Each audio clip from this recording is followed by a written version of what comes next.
Mamma mia, salut les amis et bienvenue dans cette 15e et dernière vidéo de ma série de vidéos consacrée tout simplement à MATLAB.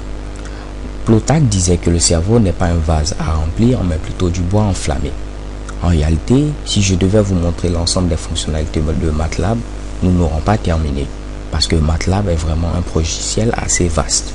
Mon objectif était tout de même de vous présenter un ensemble de fonctionnalités et d'éveiller en vous cet esprit de créativité et d'innovation.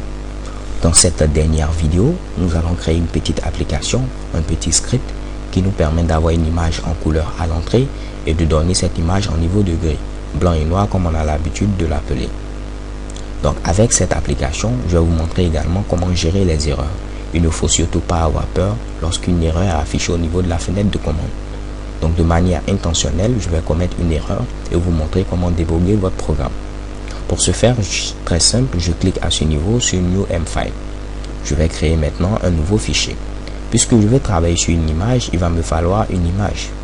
Bien évidemment, j'ai déjà une image au niveau de mon bureau, qui a pour nom moi.jpg. Je vais transférer cette image au niveau de mon répertoire de travail MATLAB. Automatiquement, si je retourne au niveau du logiciel MATLAB, chez Kebam, je vois apparaître mon image ici moi.jpg. Donc je reviens au niveau de mon script et je vais maintenant commencer le travail. Ne vous inquiétez surtout pas si vous ne comprenez pas ici le code. L'idée, ce n'est pas que vous puissiez le comprendre, mais que vous puissiez voir ce dont vous êtes capable de faire avec MATLAB. Ok? Donc là, je vais déclarer une variable img et je vais maintenant lire mon image. Mon image a pour nom tout simplement moi.jpg. Donc la fonction imread me permet tout simplement de lire mon image. Je mets un point virgule à la fin pour ne pas afficher le résultat.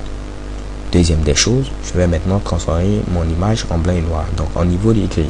Donc je mets ici img, pour soit tout simplement RGB tout gris pour transformer mon image. Et je mets ici en paramètre tout simplement mon image img. Ensuite, je n'aurai qu'à afficher mon image qui a été transformée.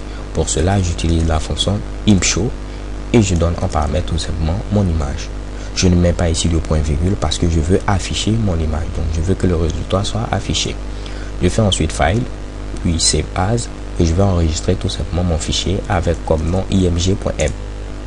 Donc si je viens à ce niveau, si je veux lancer mon script, je n'ai qu'à taper img sans l'extension. Comme je vous l'ai dit, cela va provoquer une erreur et je l'ai fait de manière intentionnelle.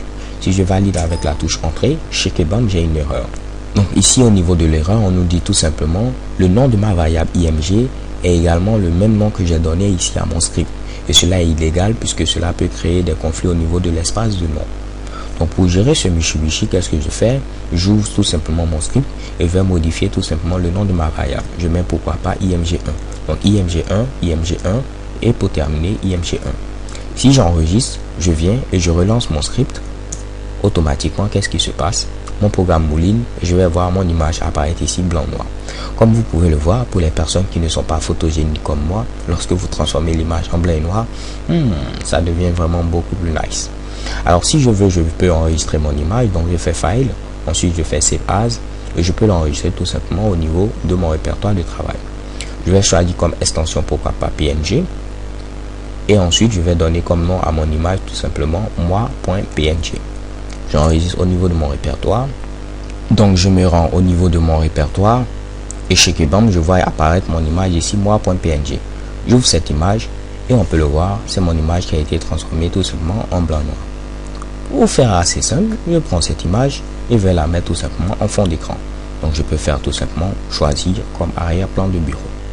Alors les gars, c'est tout pour cette vidéo. J'espère que vous avez apprécié cette série de vidéos consacrées à MATLAB et je vous souhaite tout simplement bonne chance dans votre exploration de ce fabuleux logiciel. XOXO.